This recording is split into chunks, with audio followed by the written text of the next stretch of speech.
வணக்கம். முதல் செய்திக்காக நித்யா. கடற்கரையில் கடத்தப்பட்ட 4 வயது சிறுமி காரைக்காலில் மீட்பு. விரிவான செய்திகள். புதுச்சேரி லாஸ்பேட்டை நரிக்குறவர் காலனியை சேர்ந்தவர் முத்துப்பாண்டி.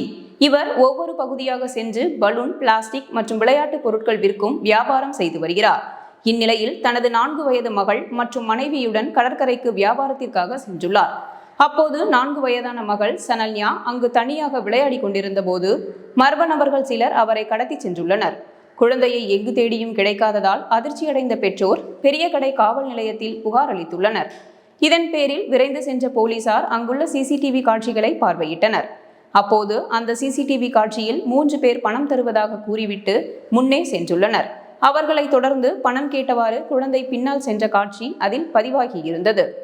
இதனைத் தொடர்ந்து தனிப்படை கொண்ட குழுவுடன் 3 பேரை போலீசார் தீவிரமாக தேடி வருகின்றனர்.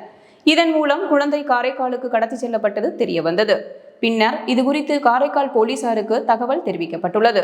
அதன் பேரில் காரைக்கால் புதிய பேருந்து நிலையம் மற்றும் பொதுமக்கள் அதிகம் கூடும் இடங்களில் உள்ள கண்காணிப்பு கேமராக்களில் பதிவுகளை போலீசார் பார்வையிட்டு குழந்தையை மீட்டனர்.